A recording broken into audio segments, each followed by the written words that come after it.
Welcome, everybody. Thanks for joining our panel on 5G and network security with Lattice ORAN Stack.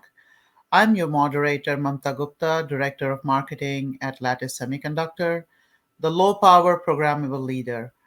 I lead the security products and the comms segments, been in FPGA business for 20 years, focusing on aerospace, defense, and security, been in Lattice for 4 years.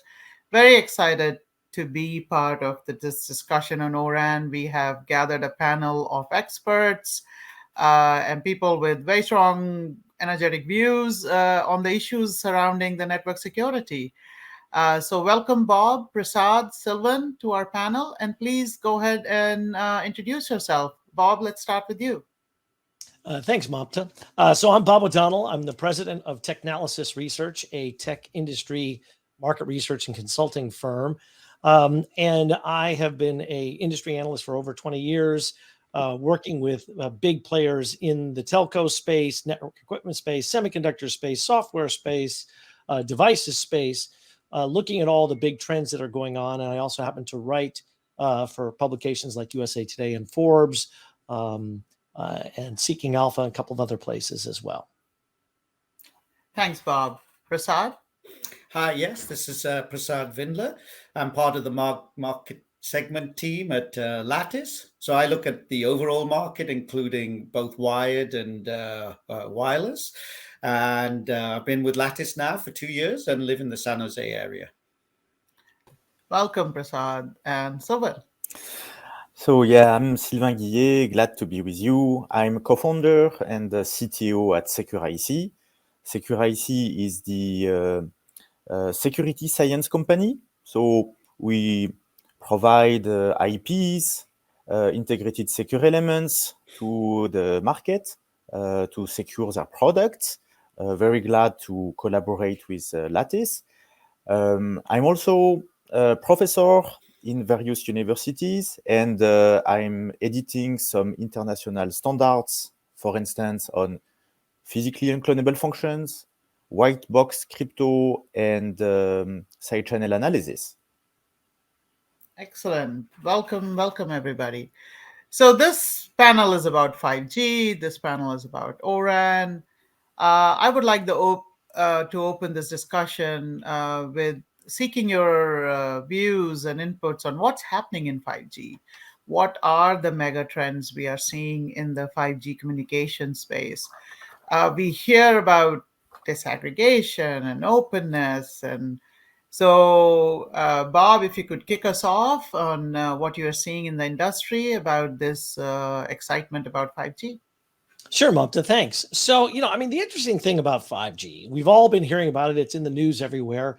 And most people tend to think, oh, it's the next, generation network. It's a little bit faster. And that's been the focus. But what most people don't realize is behind the scenes, there have been a lot of big changes to the architecture of how the networks are built in order to enable some of these new capabilities. So one of the biggest changes we've seen over the last several years, and to be fair, this started before 5G, but it's really accelerating with 5G, is what they call, as you mentioned, the disaggregation of the cellular network. In the past, basically you had these big vendors with closed systems, and telco providers would work with them. And, what actually happened in the boxes was a bit of a mystery and sort of a little bit of black magic. But at the end of the day, it worked, and it was very reliable, and people were excited about it. Problem is, it had limitations. And so what's happening with 5G is, in order to enable some of the new capabilities, the faster speeds, the lower latency, all those kinds of things, there's been a recognition that you have to break apart elements of the network into different pieces. So we see this disaggregation into different components. And that's a big part of what's going on.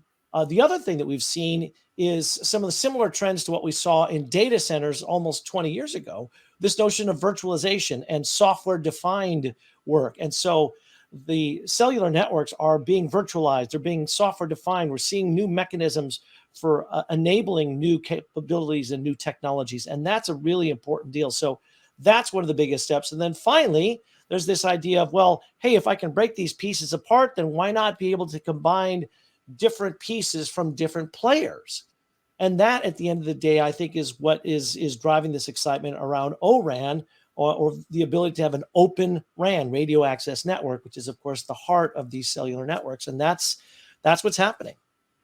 Thank you, Bob. So breaking apart of the RAN and software-defined networking, yes, those are key innovations. Prasad, your views on this? Yes, so I think Bob brings up many of the key points there, and if you look into a little bit more of the evolution of this, if you look at pre-5G networks, they were all based on circuit technology, and also in addition to that, unfortunately, there were very loosely defined protocols for that network. So what that tended to result in was a very small ecosystem with a few players, and that really left the carriers with a little bit of a predicament, right? How do I, which vendor do I choose? So they tended to choose the vendor from end to end, largely because of this, loosely defined definition of protocols. And then the other problem with circuit-based technology, it's very, very difficult to scale that, right? So scale became a big issue with circuits. And so, to their credit, the governing bodies, the standards bodies within 5G, they took the leaf out of the web scale guys. And now we have a packet-based architecture with, as Bob mentioned, disaggregation, a lot more innovation, and the capability to define those protocols and boundaries in a very precise way. And that will bring in tremendous benefit to the industry. Thanks, Prasad. So, Sylvain, how about insights from your side? So obviously many benefits, but now let's look at the flip side. The network is much more open, which means that the surface of attack is also much larger. Okay, so we need to consider this aspect, and therefore every piece in the network must be more robust by itself. Okay, so typical threats regarding the security are, for instance, problems of access control. Also issues about the misconfiguration of all those pieces that must work together to provide so the communication service, you see. And so this raises many concerns in terms of cybersecurity. And those days, actually, from a regulation point of view, this brings also some challenges. Excellent. Yes.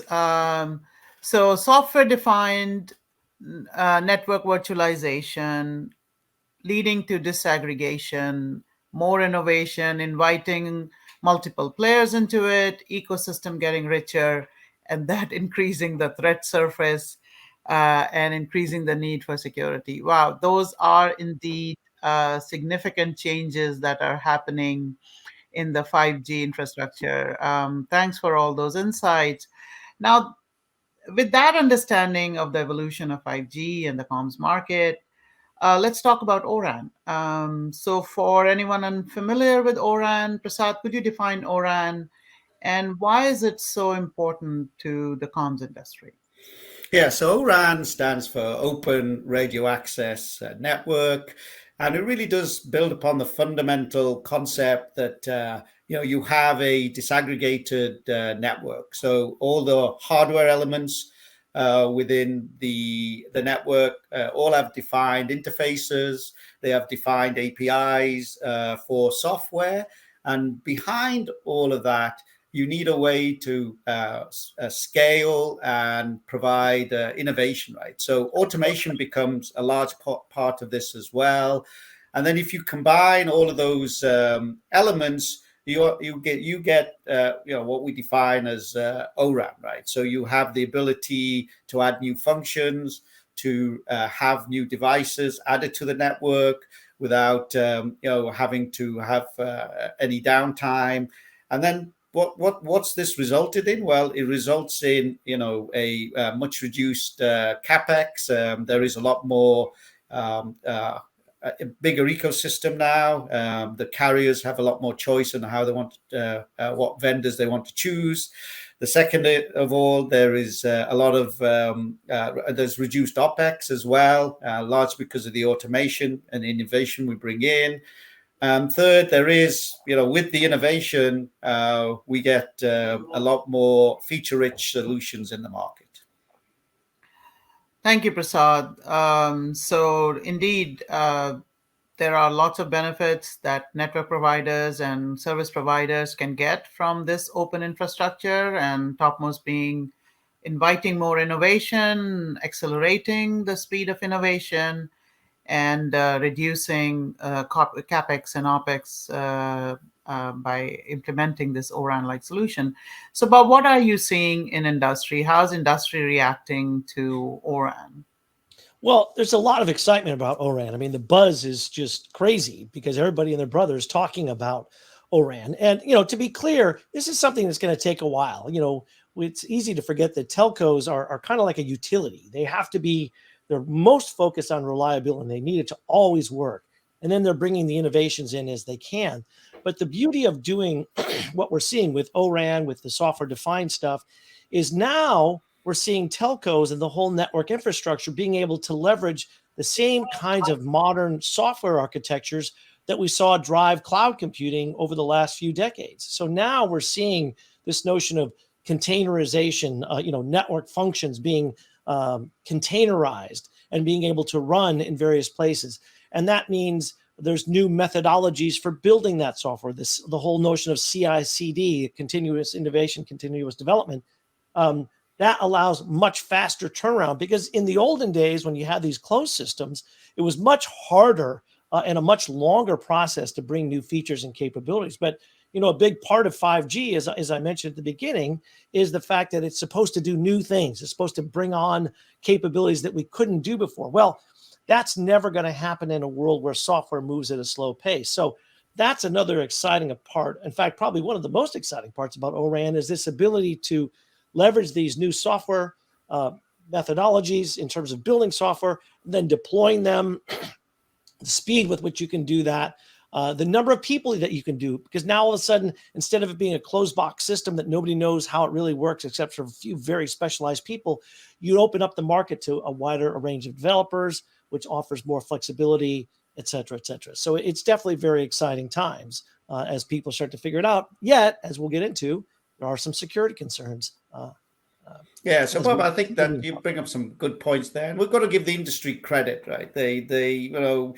Previous generations of the RAN were very slow moving, and but now they've really taken what's happening in the web scale architectures, and they've adopted it. So we must give the credit to the industry for that.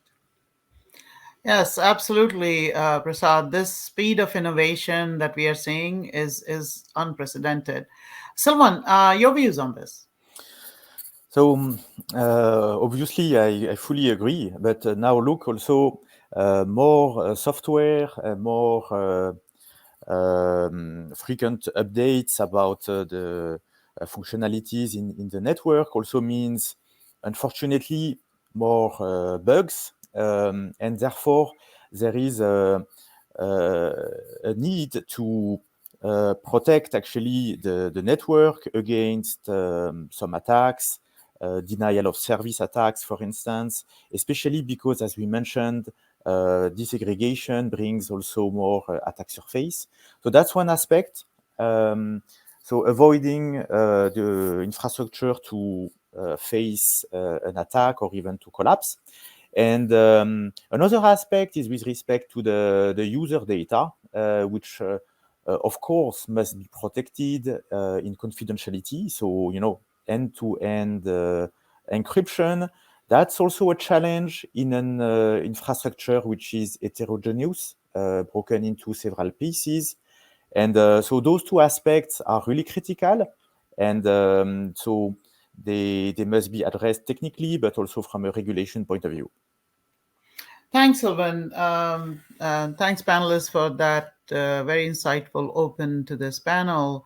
Absolutely. Opening of the RAN is bringing in a lot of opportunities for innovation and cost reduction and it's creating a lot of industry buzz. But as Sylvain pointed out, it's also opening up challenges in security and quality that need to be addressed. So let's delve a little deeper into this and think about and talk about key things for the new 5G players to consider in their ORAN rollout. And Prasad, if you could start us on that. Yeah, so I think, obviously we've touched upon it already here. Security is going to be a high profile, high demand function of the ORAN. We continue to have high newsworthy stories of breaches in the network, and we'll continue to have those until we really do have good solutions out there to secure the radio access network. But in addition to that as well, there's other aspects that need to be considered. For example, we need to have very tight timing control throughout the network. This is very important as we introduce new services and meet the expectations of the service providers in terms of QoS, jitter, and latency. And then the other aspect as well is that as we start to deploy a disaggregated network, we also need to have the ability to accelerate functions that can be very heavy on the central processing unit, right? So we need hardware acceleration to also be introduced into this Open RAN to keep it performing at the levels that carriers and customers expect. Okay, thank you. Bob, your view on this? Yeah, I mean, I think Prasad brings up a number of excellent points. And, fundamentally what it boils down to is you have to think a lot more about these solutions. Because to be honest, in the past, it was kind of handed to you as a single box and you're just like, plug it in, it's fine, it'll work. Now you actually have to think through what are all these pieces? How do they fit together? What are the interactions between them going to cause? Or what are issues I have to think about that I didn't necessarily have to think about before? So, there's a lot more work, frankly, involved in figuring out how to make all this stuff work. But of course, the flip side is you get the flexibility that these carriers need. Because, we've seen in the past, previous Gs have not necessarily brought carriers new revenue streams that a lot of people thought or hoped they would. With 5G, they've spent billions and billions of dollars around the world to get access to spectrum and to do the things they want to build new services. So they've got to have that flexibility. So it is a trade-off. They have to do this extra work, but they've got to think through a lot more of these things. And again, we'll talk to you a little bit shortly. Security is a huge part of it, and thinking all the way through that security story. Absolutely. So I was in this Austin comms conference, and I was actually joking with Prasad the other day that every time I heard ORAN or security, and I just made a mark on the paper, I would have filled a 50-page notebook within 2 days. It was so buzzy, the ORAN and the associated security challenges. So Sylvain, let's hear about your view on this, the whole ORAN cybersecurity deal. No, clearly. So you see, cybersecurity must be addressed seriously. And the best way is from the bottom up. So very important that every part of the network, starting from the chip, starts with a configuration which is checked. So we talk about secure boot typically. And that's the only way for a complete system in network to be secure at the end of the day. So booting secure with verification of signatures about the firmware, and later on having some keys, cryptographic keys, which are inside of the chips, which will enable a secure communication with the level of encryption and authentication of your traffic that you expect. Yeah. Yes, thank you. Absolutely. We also, heard so much about, software-defined networking, as we talked about in the previous topic, and with that, security being limited to the software only is now a big concern as we are getting into the ORAN space, and more security requirements I heard are about hardware rooted security that's coming up. So very good point, Sylvain, that you brought up in hardware based security being required in these networks. So we seem to be all in agreement that security is becoming more and more critical in not only comms industries, like all industries. And general public is waking up. There was a privacy concern. Now there is an infrastructure level concern that, hey, is my network going to get locked up ransomware? Am I going to get infected by that? So it is really nice to see a consensus for this need for security among those of us, who work so closely within this field. So 5G is really driving the comm space right now. So we would like to understand that as we are getting this sensitivity about security in general, how is 5G security requirements different from past generations? And Prasad, you... Yeah, sure, Mamta. Thanks. We if you look at security, it's evolving as every day, right? So, if you look at a previous architectures, there was always concern on I'm sending data over a network from a main office to a remote site. How do I protect that data, right? So we came up with algorithms such as MACsec and IPsec that protected that, encrypted that data, and in fact, every hop in the network from that main site to the remote site, it was zero trust, right? So every time it hit a router or a switch, you would check, authenticate that data and send it on. And then people suddenly started to realize, well, it's not good enough to just protect that path. The perimeter before was at the data center or at my remote site. I can't have that, right? I've got to have a complete zero trust model. So from the time it leaves the computer in the data center or the server in the data center to the time it reaches the remote site, I've got to have a zero trust policy. I've got to check every step of that transaction. So here at Lattice, what we've done, especially now with the disaggregated networks that ORAN is driving, we've taken that another step further, right? So now we define secure the wire. And what do we mean by secure the wire? Well, secure the wire means any two endpoints that data pertaining to network functions or user data needs to be protected. And if you think about that, that also comes down to the platform level.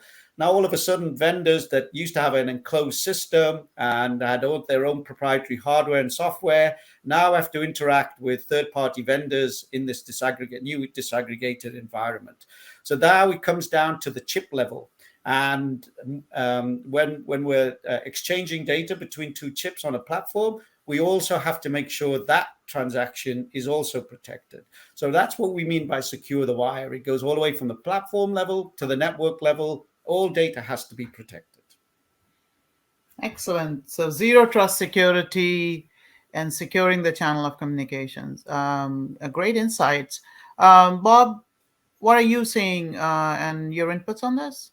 Yeah, I mean, Prasad really, he nailed it very nicely. I mean, it's, the thing to think about is it's when it comes to security, people tend to forget how many layers are often involved.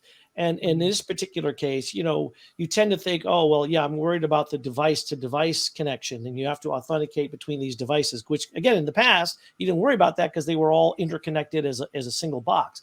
Now you have to worry about the device to device connection, but even within one device, you have to worry about chip to chip, as he mentioned, in terms of securing the wire. So there's a degree of detail that you have to look at that you haven't necessarily had to worry about in the past. And so securing all of those pieces all the way completely up and down the chain, as Prasad said, is absolutely essential. The other thing to remember is when we talk about cellular networks, there's different levels of control. There's There's the securing the data itself. Again, when we tend to think of security at a high level, we think, oh, let's secure that data. But that's, what's often called the user plane is the data. But there's the control plane as well within the network. That manages how these calls are routed and what have you. So there's a critical aspect that's easy to overlook. That is, how do I secure that control chain? Or control plane, excuse me. And being sure that you're doing that as well as in the user plane. Those are two big pieces of the story that have to be very thoroughly watched and made sure that they're being covered.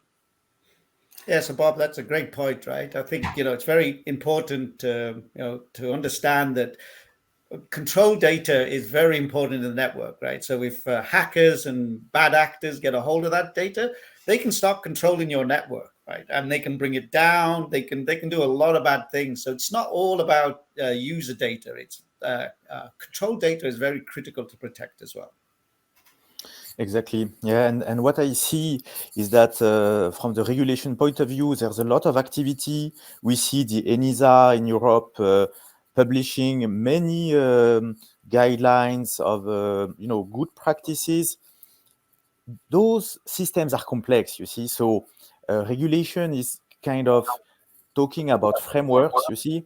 Also, the ETSI is involved into those aspects, and so it's a new dimension, and compliance to standards will really become an issue in the future, and that's actually something interesting also regarding ORAN. Yeah.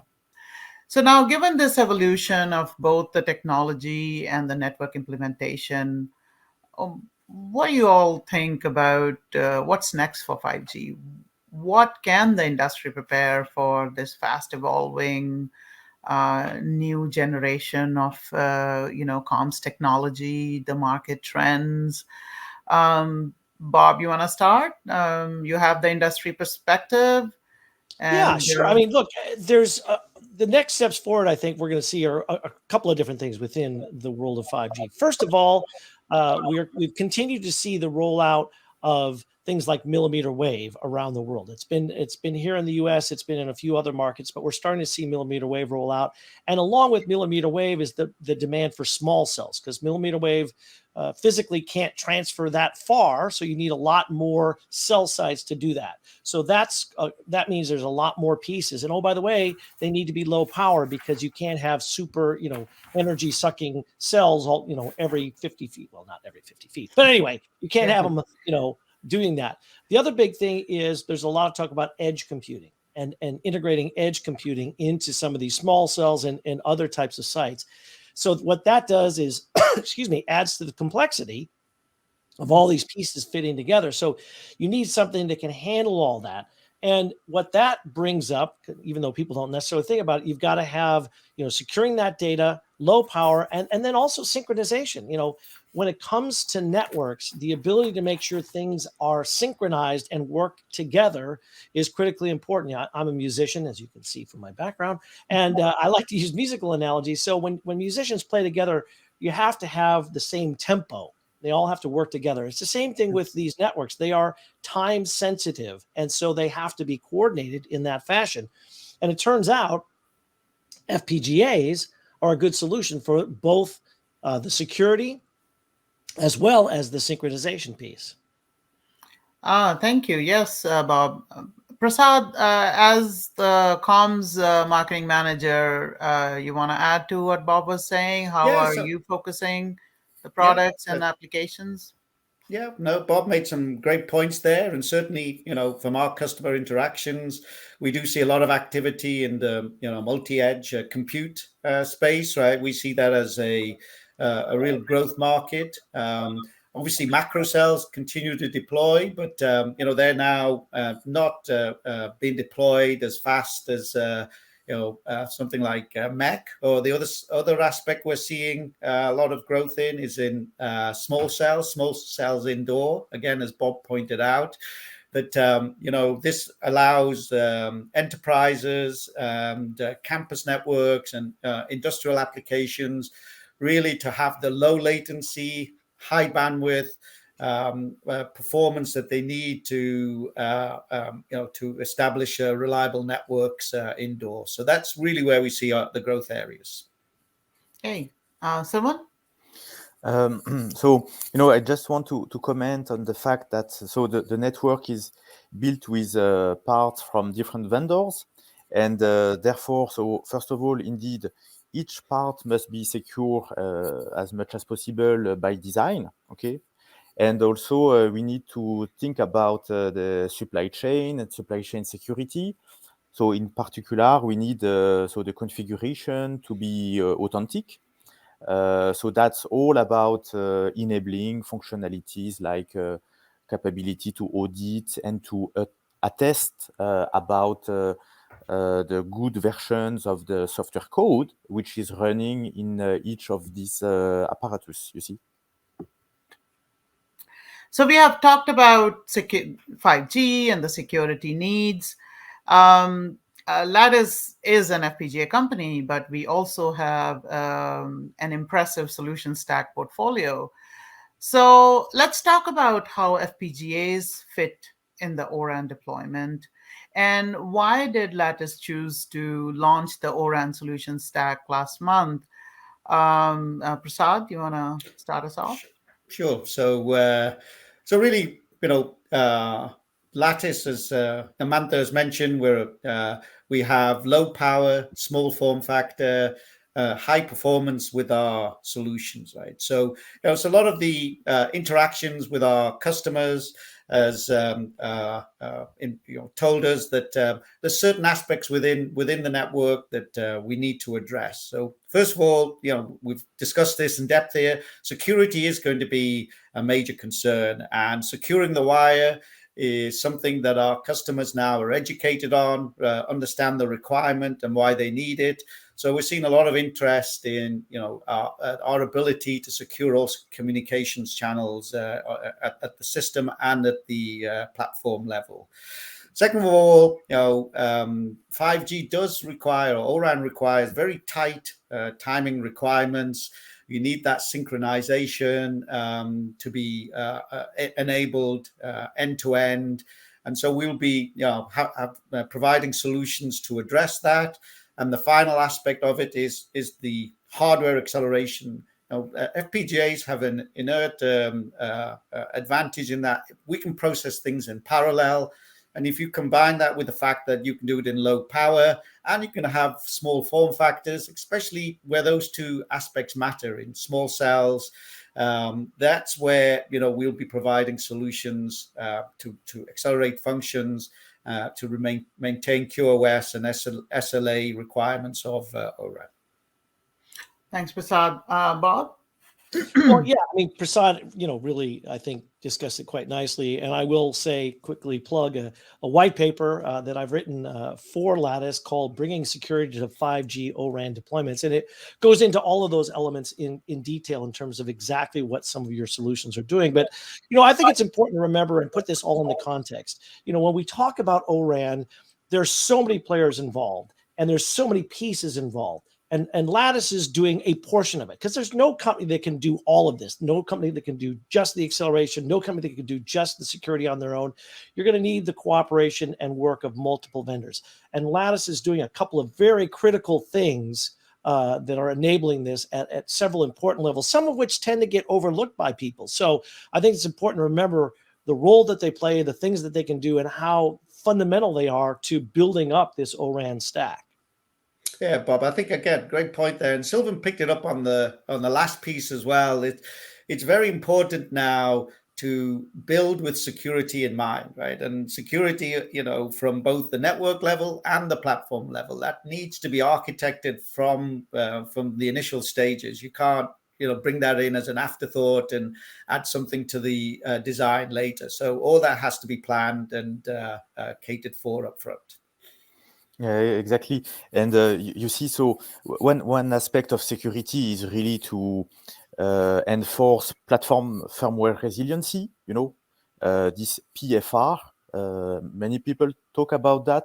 And so FPGA is the right place where to implement this PFR. Also, in a way, which is flexible and future-proof. Typically, in a couple of years, we will have some new crypto that will be standardized. Typically, post-quantum cryptographic algorithms, and those will need to be run inside of the network as a substitute to what is used today about elliptic curve, crypto, RSA, Diffie-Hellman, you see. And FPGAs are magic in that sense. You can retrofit post-quantum crypto simply by flashing the configuration, you see. Yes.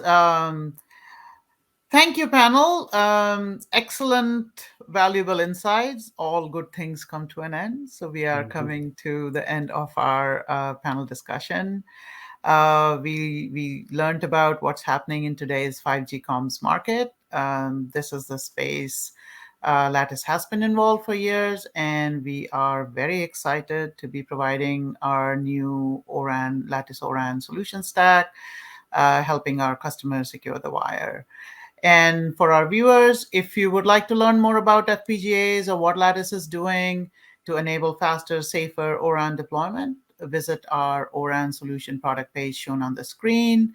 And please follow us at Lattice Semiconductor on LinkedIn, Facebook, Twitter, and hope to see you all. Happy tidings.